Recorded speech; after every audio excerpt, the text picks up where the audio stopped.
The first email arrived at 2:14 a.m. Not to me, to him. I wasn't supposed to see it. But my wife had forgotten something simple, something careless. She left her laptop open on the kitchen table. The glow from the screen lit the room like a quiet confession. I wasn't snooping. At least that's what I told myself when I walked past the table. But the subject line stopped me. About the girl. The girl. Our girl. My stomach tightened. I leaned closer. The email preview showed just one sentence. She's starting to look more like you every day. My heart didn't pound. It didn't race. It slowed. Like something inside me had suddenly gone cold. I clicked the message. Her words spilled across the screen. Soft, intimate, dangerous. I hate hiding this from him. But you know why we have to. He'd never understand the truth about her. The truth about her. About my daughter, 7 years old. Curly hair. My eyes, or so I believed. My hand rested on the laptop. I read the sender's name again. Dr. Daniel Voss, our family doctor. The man who delivered my daughter, and the man my wife had apparently been writing to for years. Outside, the wind rattled the windows. Inside, something in my chest turned perfectly still. Because suddenly, nothing in my life felt real anymore. I didn't wake her. I didn't slam the laptop shut. I didn't confront anyone. I just kept reading. Email after email. Months. Years. Carefully written messages. The tone was intimate. Familiar. Too familiar. My wife never wrote to me like that. Her words to him were softer. Warmer. Confessional. Sometimes when he plays with her, I feel guilty. She laughs like you. I wonder if he'll ever figure it out. My fingers felt numb. I scrolled further. Older messages. Dated 7 years ago. The year our daughter was born. My chest tightened when I read one line. Thank you for helping me keep the truth hidden. Helping her. Keep the truth hidden. The room felt smaller. My brain tried to explain it away.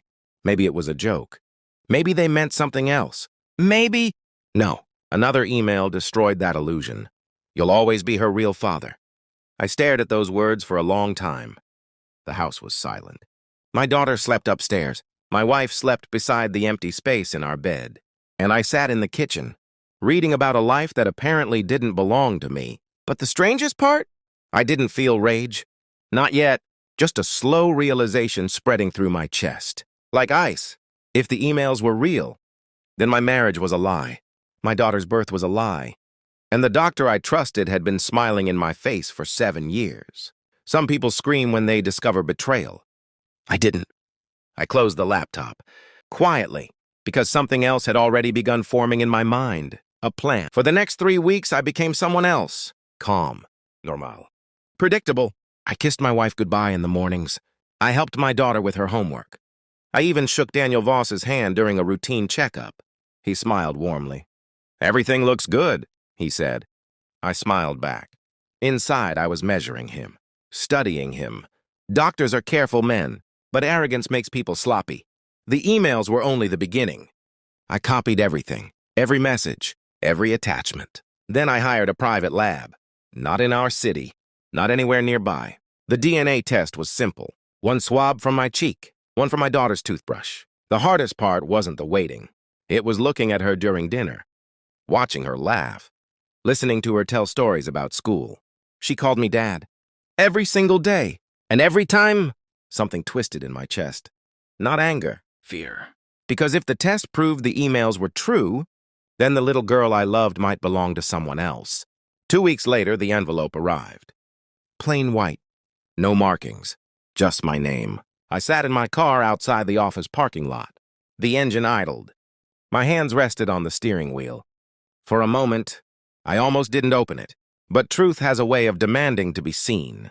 The paper slid out slowly. My eyes found the result line, and the world went quiet again. Probability of paternity, 0%. I leaned back in the seat. Not shocked, not surprised, just finished. The lie was no longer a suspicion. It was a fact.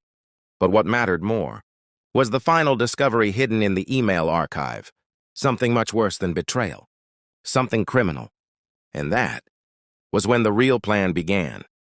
The oldest email was dated 8 years ago, before my wife became pregnant, before our miracle daughter. It was sent by Dr. Daniel Voss. One sentence changed everything. The fertility records have been adjusted. No one will ever question the procedure. I reread it several times. Adjusted. Records. Procedure. My mind clicked into place. I dug deeper. Medical attachments, test results, private notes, and finally, a document that explained it all.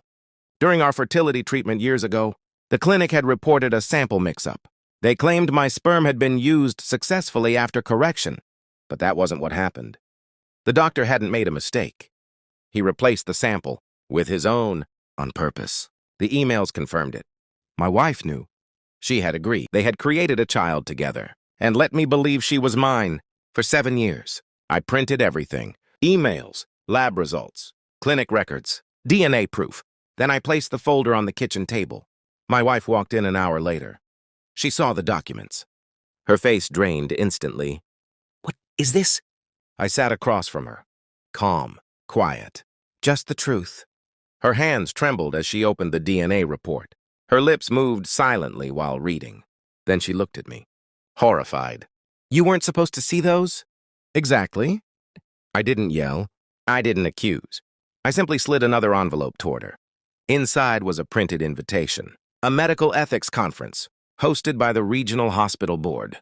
Dr. Daniel Voss was the keynote speaker. Topic: medical integrity in modern practice. My wife looked confused, then frightened. "What did you do?" I folded my hands. "Nothing violent. Just careful. Every email, every falsified record, every confession already sent. Hospital Board, Medical Licensing Authority, the Fertility Clinic, and the Ethics Committee hosting his speech." Her breathing became shallow. "You're destroying him." I shook my head slowly. "No." I looked her directly in the eyes. "You both did that yourselves." Her phone buzzed on the table. Once, twice, then again. Call after call. Unknown numbers. Hospital administrators. Lawyers. Journalists. She stared at the screen like it was a bomb. I stood up. "By tomorrow," I said quietly, "everyone will know." My voice stayed calm, almost gentle. "And I won't have to say another word." 2 weeks later, the news spread everywhere. The doctor lost his license. The clinic opened a criminal investigation. Civil lawsuits followed. Medical fraud, ethical violations, paternity deception. Their careful secret collapsed in public. Exactly the way secrets always do. My wife tried calling me afterward. 71 times. I didn't answer. Instead, I sent one photo. A picture of the quiet lake outside my new villa in Switzerland. Snow resting on the mountains. Perfect silence. Her last message arrived minutes later. "Please, we need to talk." I deleted it. Not because I hated her. Not because I wanted revenge anymore. But because the truth had already done everything necessary. Some betrayals break a man. Others simply show him the door he should have walked through years ago. I closed my phone, looked across the still water, and for the first time in years, my life finally felt like it belonged to me.